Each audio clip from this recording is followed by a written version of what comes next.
welcome back to Beyond the Pitch. I'm your host, Madison Lasowski. And I'm David Germain. Where do we begin? USA, USA. That is where we're going to begin. Of course, the U.S. defeated Bosnia and Herzegovina last night, Wednesday, 2-0 at San Francisco Stadium. Now, let me tell you, that was a fun game to watch last night, David. Oh, yes. The boys look good. The press was attacking. Florian Belguim gets his third goal. It was just good vibes all around. It was so much fun. What was your favorite part about the game? My favorite part about the game probably would be our free kick goal, the direct kick, because we were down a man at that point. We're going to talk about that red card that was given to Belguim, our goal scorer, in just a minute. But so we were down a man, we were down to 10, and we're counting out the USA a little bit. We're down, and we're up in score. It's 1-0, but of course it's the World Cup. You never know what's going to happen. 1-0 is not something that's going to send you through. You have to keep scoring. You can't stop. You can't just go defensive on that. So the fact that we scored off of that free kick, I think, was super exciting. And me and David were watching at Rumble Seat last night with a couple of our other coworkers as well. And listen, our phone was about 30 seconds ahead of the TVs. So when we saw that they scored, we ran in and got to celebrate with everyone. So that was probably my favorite part. Awesome. And Belguim, I want to say Belguim was my favorite part because he had, what, 2 offside goals before that? Mm-hmm. And there was like the Pulisic goal that went offside. And it was overturned, yeah. And you saw how crazy the bar went when we first scored, and we all thought, oh, that's good. Everyone's hugging each other, beer was flying, it was awesome. But then when he finally actually got the goal that actually got us up 1-0, that's when everything started to settle, and you could see the team playing with some confidence. Absolutely. No, we definitely needed that. And that's him on your screens right there. That's the GOAT of the game last night. Game of the player of the match. But listen, he also was taken out, and he won't be playing next game. So that's something. There was a red card that was given to some foul, and I personally don't think that it was a red card. No, you can't call that because it was such a bang-bang play. And honestly, I didn't even know what happened at first because they were both rolling on the ground. And I was just like, oh, shenanigans or whatever. And then when time started going, that's when you see the replay and he stepped on the ankle and just like, ooh, that does look bad when you do it in really slow motion. But here's the thing. When you're going for a challenge like that, I wouldn't say it was a 50-50 ball. There was definitely some sort of foul action there, maybe a yellow card. Going from straight red, Belguim was not on any yellows already. So going to straight red card at that point, I think is poor reffing. Right. I think that's poor officiating at that point. And plus, he's leading the team in goals. He just scored his 3rd goal of the tournament. And now we're going to go into this Belgium match without our top goal scorer. And striker was such a pivotal position for us going into this tournament. And then it seemed like we finally got the guy that we want. Like, we have our talisman that we can just get the ball to and let him cook. And what happens? Now we don't have him for arguably the biggest match in, 20 years? Absolutely. And so we'll see how that will go. I mean, Pulisic is going to have to step up in terms of goal scoring. He's back. He's fully healthy and everything. He did play very well in terms of moving the ball around yesterday. Did not score any goals, which is fine. He's going to have to step up for this next game, as are other players. Oh, yeah, because Belgium is no joke. Like we were talking, they have Yuri Tielemans. They have Kevin De Bruyne in that midfield. And it's going to be some interesting matchups, so I can't wait for it. Absolutely. So that's going to be Monday, July 6th. That's at 8 p.m., so just a couple of days away. What are your thoughts going into this? We think we can take on Belgium, especially without Belguim? Oh, yeah. It's going to be sleepless in Seattle for sure, over in Lumen Field or Seattle Stadium, whatever you want to call it. But, yeah, just heavy matchups. Think about it. We're not going to have our striker. We'll see if they start Ricardo Pepi or if we have Haji Wright even. But, yeah, like you said, Pulisic's going to have to step up. And we played Belgium already 3 months ago, and it did not look good. It was like 4-2, and they were attacking our right side.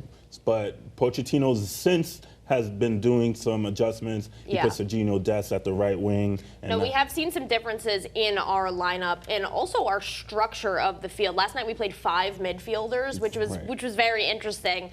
But I think it worked. I think it got the job done, and maybe we'll see if they're going to play the similar lineup for the next game. But so now we're going to talk about the Belgium-Senegal game because Belgium also was sent through. Obviously, that's who we're going to be playing.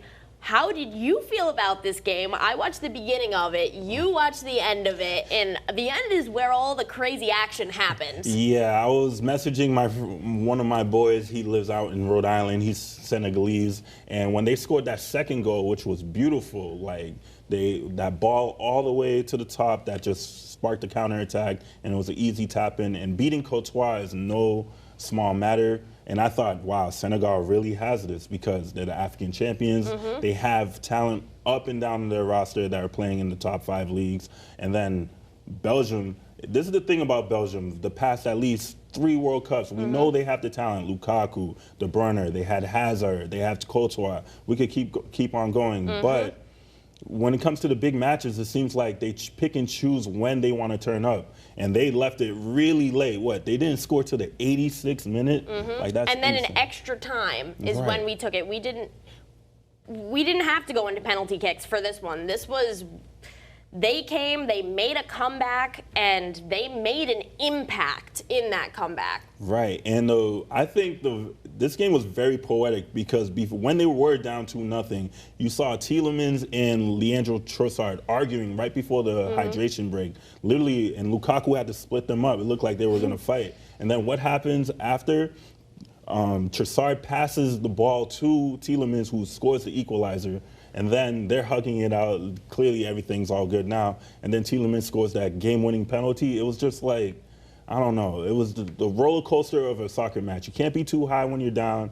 You can't be too high when you're up. You can't be too low when you're down because 90 minutes is a long time. Absolutely. And was that a deserved penalty in your opinion? Yeah, definitely, because literally right when the Belgian player is about to get the ball and he was clearly going to shoot it, the guy just whacks him. Like, it was literally bang, bang. I mean, that's just really bad luck, but it is. But that's also poor defense. Oh, that's yeah. Poor defense when you know that you're limited on time there and you're tied and it's score or go home, and yes, you're preventing a goal, but then you're giving up that penalty. Well, what do you do in that situation? And ultimately, you're not in that position if you position yourself properly. You wouldn't even have to deal with that. Right. So it is what it is. Absolutely.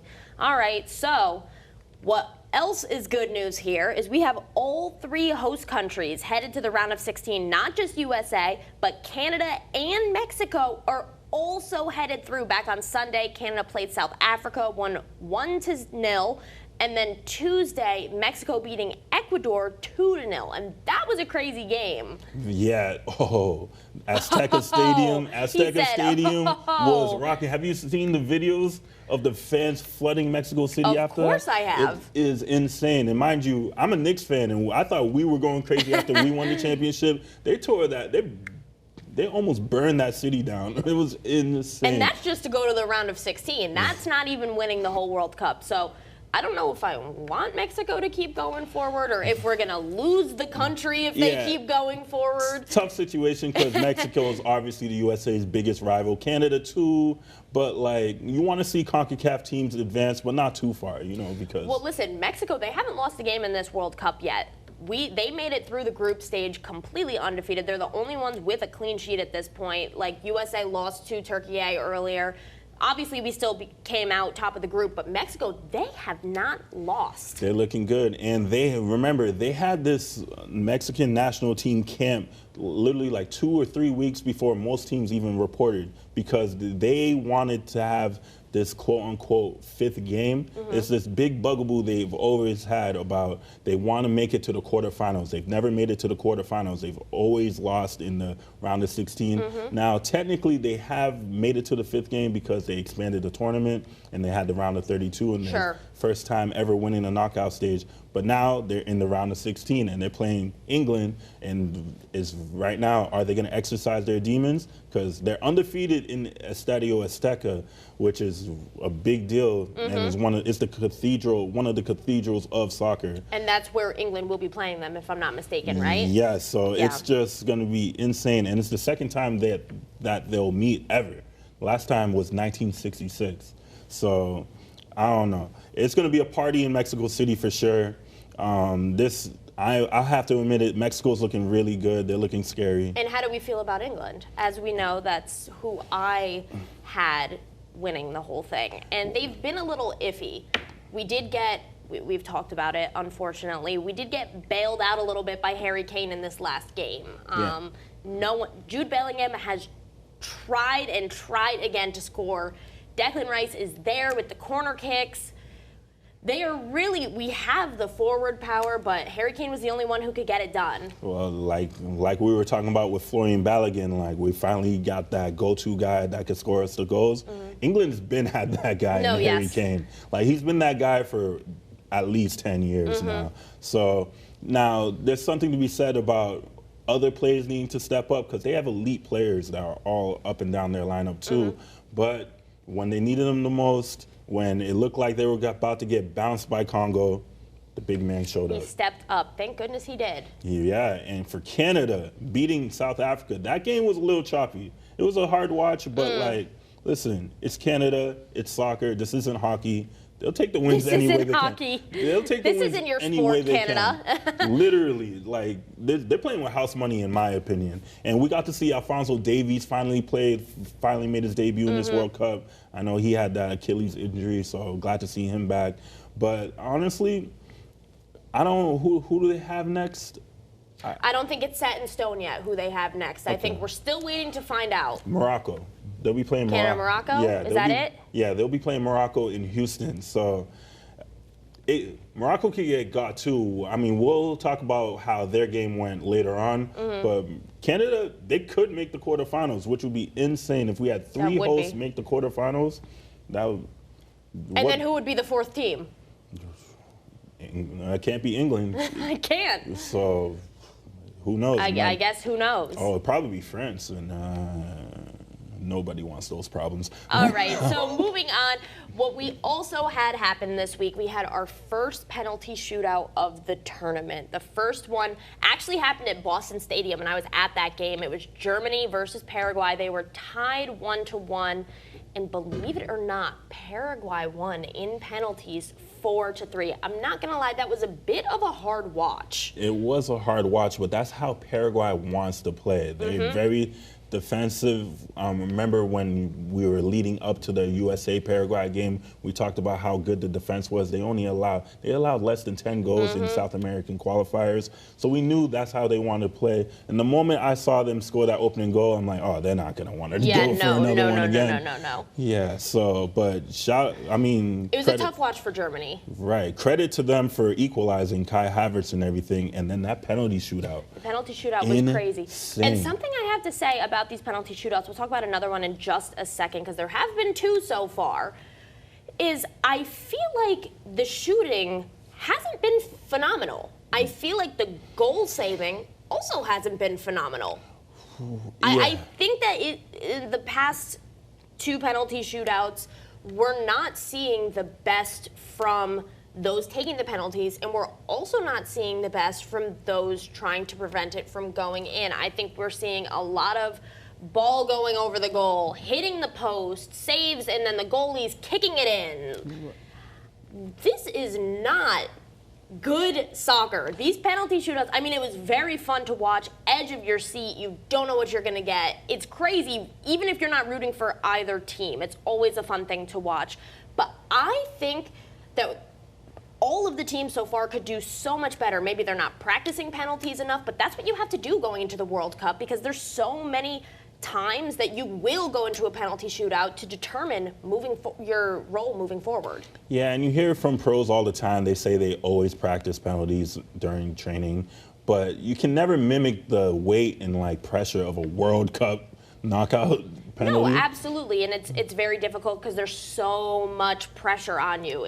You have to make this, or maybe you're going home. Oh yeah, and I get it. We're playing all these matches in football stadiums, but we're not kicking field goals here because we're seeing some of these balls literally go right into the stands. That's how it's a telltale sign that these guys are just so nervous right now. No, seriously, and actually, one thing I heard about the Germany shootout. So Ta shot his. I don't even think it has landed yet. I think it's somewhere in a different country. To be so honest with you, it was kicked so high. Apparently, Germany went to ask several of their players to step up for this penalty shootout, and they didn't. And Ta was only one of 2 players left on the roster that was willing to step up. So you can't even be mad at him for folding under that pressure, because at least he was willing to go up and take that kick in the first place, whereas 4 or 5 of his teammates said, nah, I don't feel comfortable doing it. That is not the leadership or the mentality that you should be having in the World Cup at all whatsoever. You should not be on a World Cup squad if you're not willing to take a penalty for your team.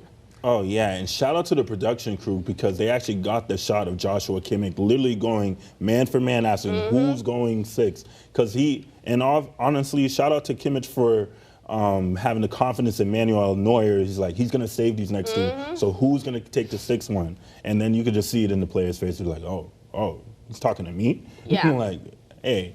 What do you mean he's talking to you? You're on the World Cup roster. Yeah, and this is Germany we're talking about. 4-time World Cup champion. Like and a European boss coming in. Like, right. Hey, shout out to Paraguay. They came prepared. They really did come prepared, and good for them. They deserved it. Now, we also had another penalty shootout where Morocco defeated the Netherlands in penalties 3-2. And David has said prior in the newsroom, this is the Dutch being the Dutch. The Dutch being the Dutch. The best team in the world to never win the World Cup. They've literally, I don't think they've ever won a penalty shootout in the World Cup. They lost a World Cup final to Italy to penalties, and then now this, like, one of them, Kluivert's one, literally hit off the bar and went right back to him.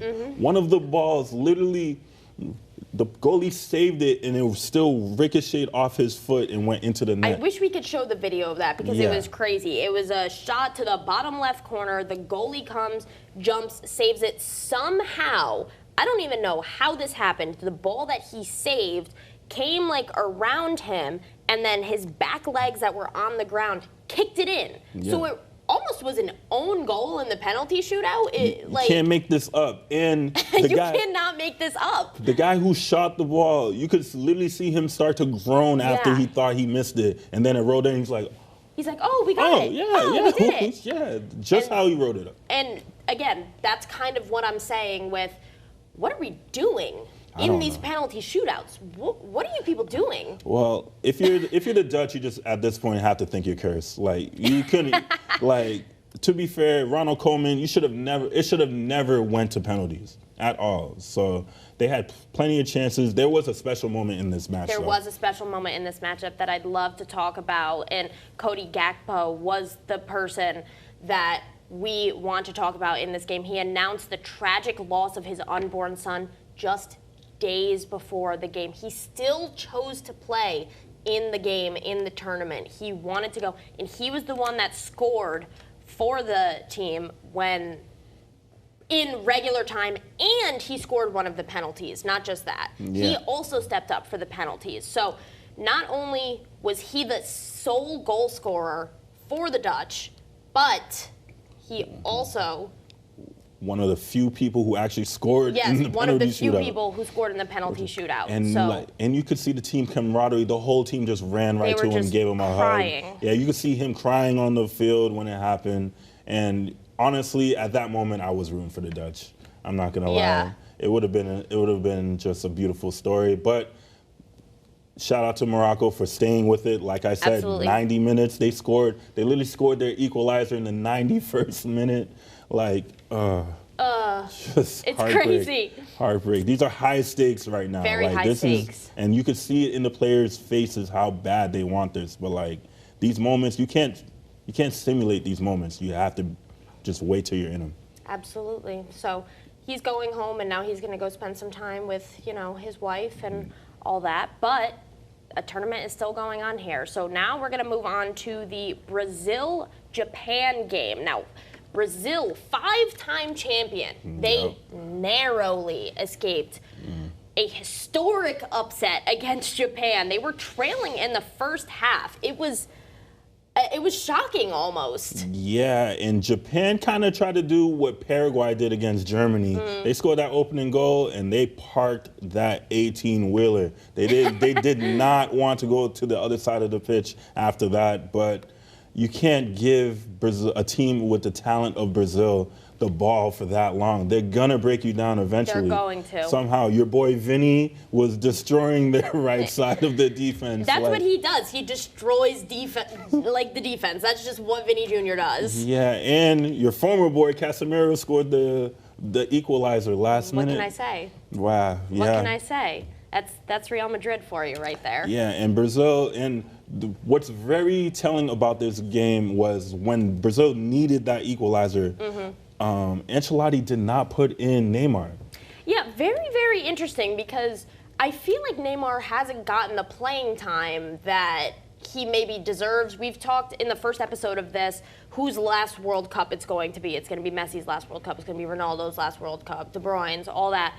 Neymar's last World Cup, and he has talent still. I mean, it's not that they're all older than the regular players, of course, but he still has that talent, and they're not choosing to use it really at all, like Argentina is using Messi, and they're capitalizing on that. Would Brazil be capitalizing on Neymar? I'm not quite sure. We haven't really seen him play that much. Well, his issue has always been fitness from all the way from this time at PSG. It's just like when the biggest matches are coming, that's when he gets hurt. And it's just insane. He was hurt going into this World Cup. And then he finally got better by the third group stage game. He played maybe like 5 minutes. I think it was just a moment of solidarity. Get some playing time. But it's very telling when Brazil really needed it, they didn't put him in. It shows that like he's not really going to be a factor. And then maybe they shouldn't have named him on the roster just to name him on the roster. That's the thing. But like, can you have a Brazil team without Neymar? You can if he's too old and he's not going to play. If he's sitting on the bench and they're not going to use him, maybe someone else who is willing to play, who isn't injured, and who maybe is more athletic and younger would be willing and would be able to do better. Well, we'll see now in the round of 16. It's not like he's in the Golden Boot race right now. No, he is not. No, he is not. And again, all of those older people, they are in the Golden Boot race, minus Mbappe. He's a little young, but we love him. Right. Well, he's not as young as we thought. He's 27 now. The next World Cup, he'll be... 27, but he's not 38. Right. Well, Neymar's like, what, 31? Something 31, like that. 32? So I don't know off the top of my head. time flies. All right. Speaking of Argentina, though, they are taking on Cape Verde later this week, Friday at 6 p.m. in Miami. Now, listen, there's a huge story here because Argentina have been dominant in this. But Cape Verde has the story. They are the underdogs here. People are rooting for them. How did they even make it this far? How did they make it out of the group stage? I don't know. I told Pat I'm getting him a Cape Verde jersey because he was so excited that they made it through. They're a team that's captured the hearts of everyone watching the World Cup.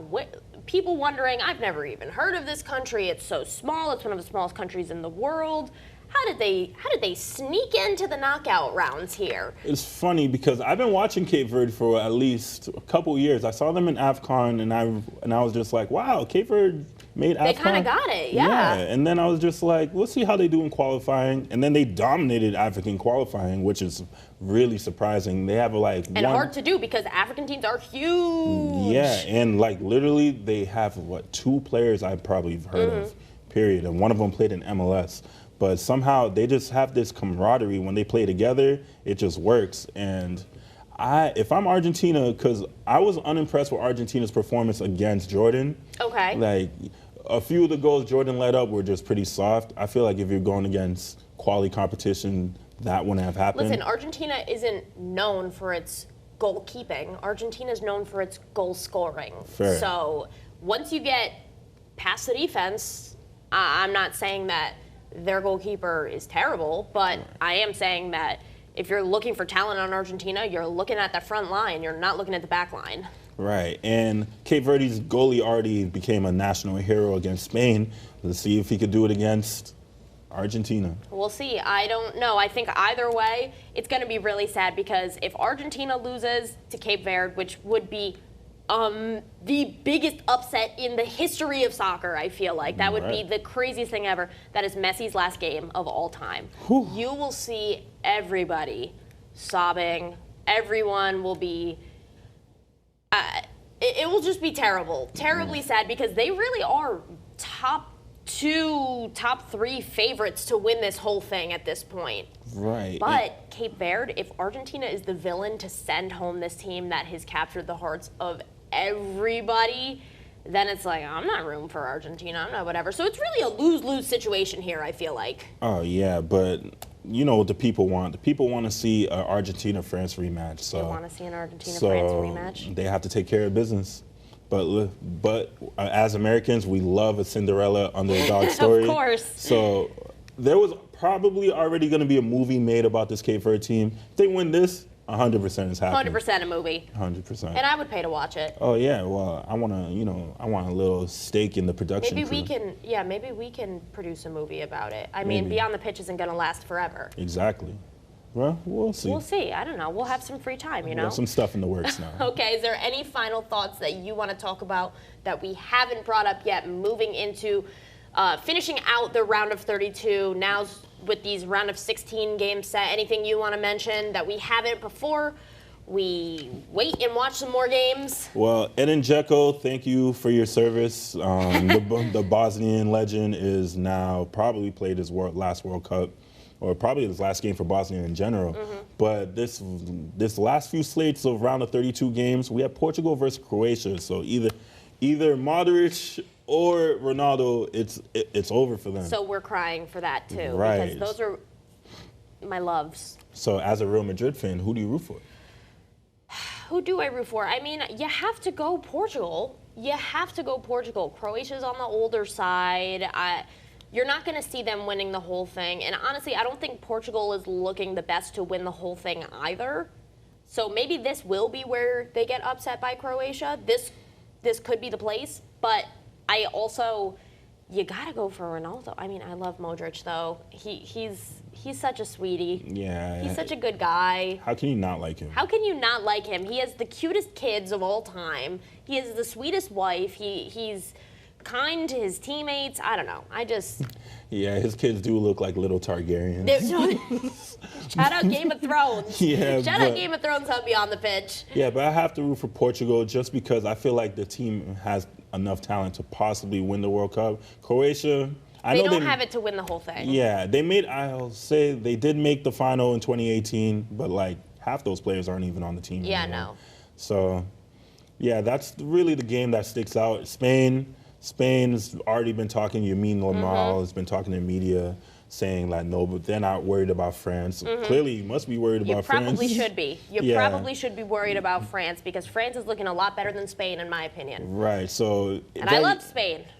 Very Just for the record. interesting to see how they do against Austria. Like, I feel like they're going to be looking to put like 6 on them just to send a statement to France. So I love how France is on everyone's radar. France is on everyone's radar. And listen, that's who David picked to win the whole thing. So I don't know. Maybe we should have had a bet or something. We should have. For what's if someone gets something if their team wins. Right. Maybe a jersey or something. Maybe a jersey or something. We'll figure it out. Okay, we'll talk about it off camera. All right, that's going to be all the time we have for today. We are going to be back with a recap of this week's games, of course, plus everything you need to know about the world's biggest tournament. And tune back in every Friday at 6:30 on Western Mass News Plus, streaming anytime. Thanks for joining us. And have a great day.